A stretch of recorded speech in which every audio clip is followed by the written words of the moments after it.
Claggy deposits collect in the corner of his eyes.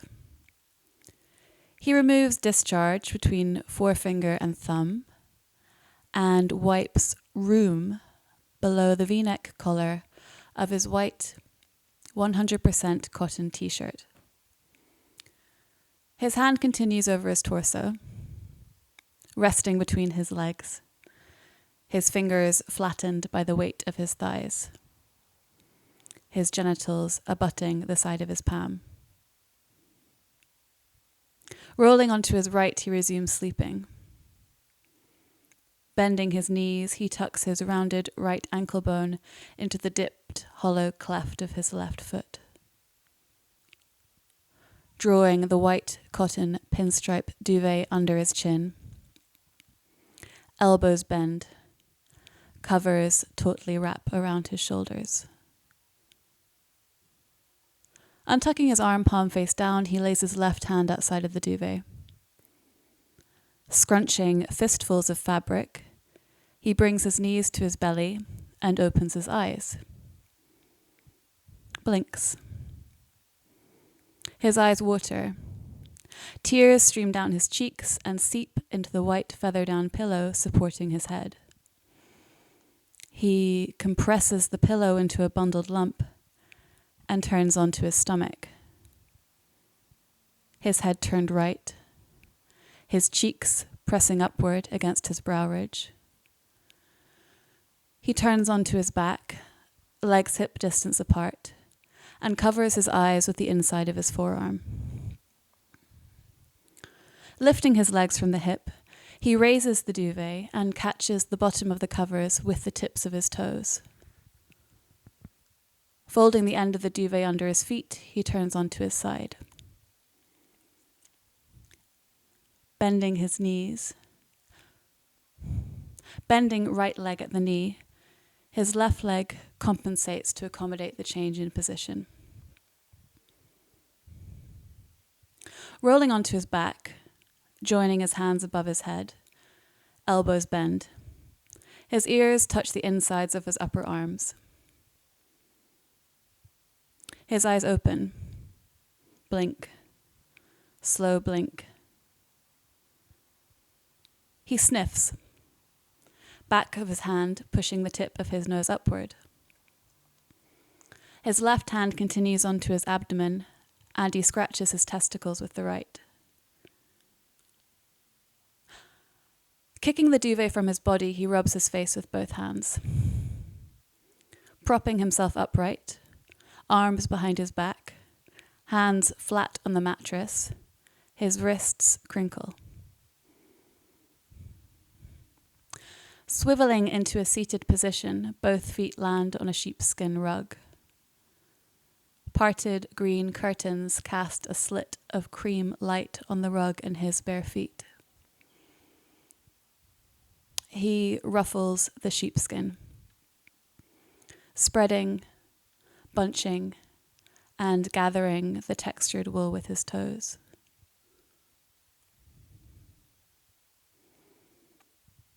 Standing, he straightens his spine, extends his arms toward the ceiling, inhales, expands his ribcage, exhales, deflates his chest cavity. Raising his left hand index and middle finger to his mouth, he wipes dried saliva from stretched corners and discards viscid spittle over the chest of his white V-neck. His cheeks creased from bed sheets, under eyes turgid with sleep, criss-crossed wrinkles hang from sagging eye sockets and reveal his true bone structure underneath. Massaging his jawbone anti-clockwise, lips parted, fleshy, movable tongue pressing against his teeth.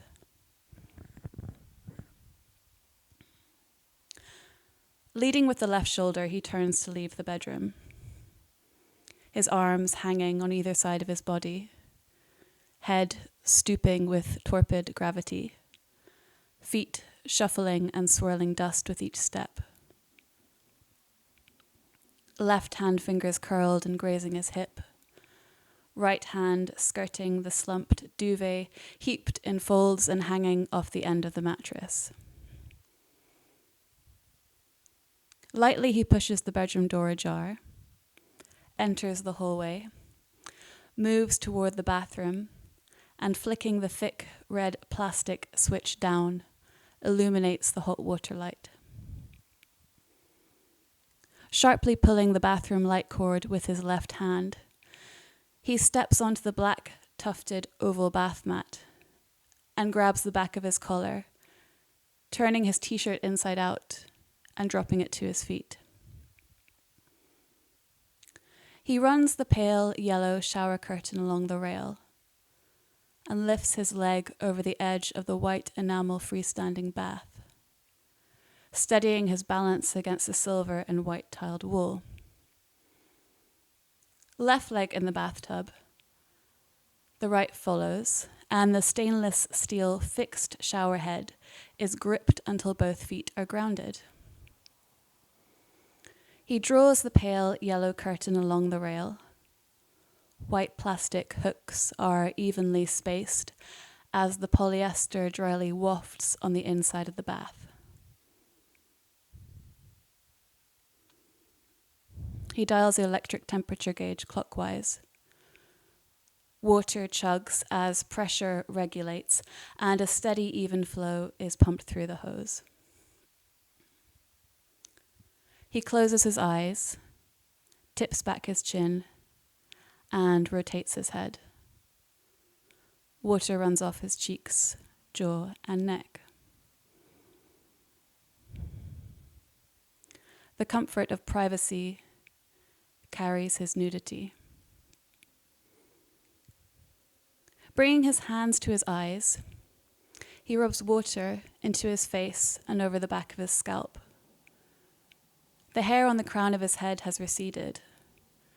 A tonsure of cropped hair continues to grow in fair, straight strands.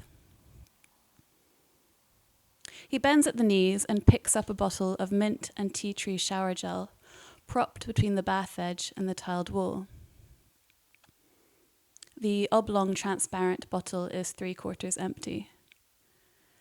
Vigorously, he shakes a dollop of sap green liquid toward the push-pull closure, expelling air from the bottle by pressing the heel of his palm and fingers around the package. He dispenses shower gel into his free hand.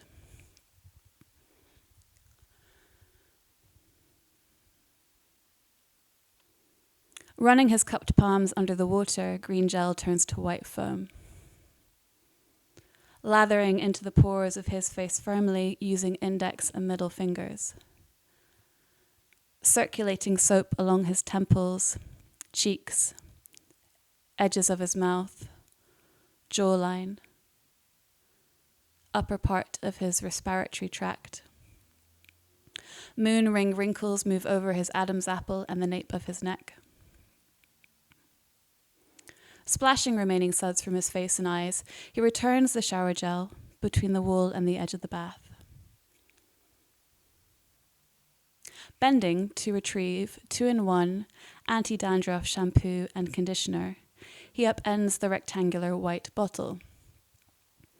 A thin stream of fluorescent blue liquid rushes from the flip plastic lid. Massaging suds onto his scalp, sparse hair slides under his fingertips.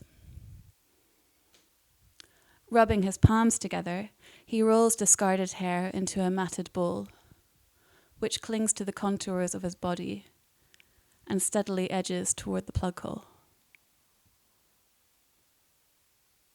Returning to the mint and tea tree shower gel, he forcibly jerks green jelly toward the base of the bottle and spurts gel into his free hands. Soap suds collect under his right arm and the concave hollow suctions foam.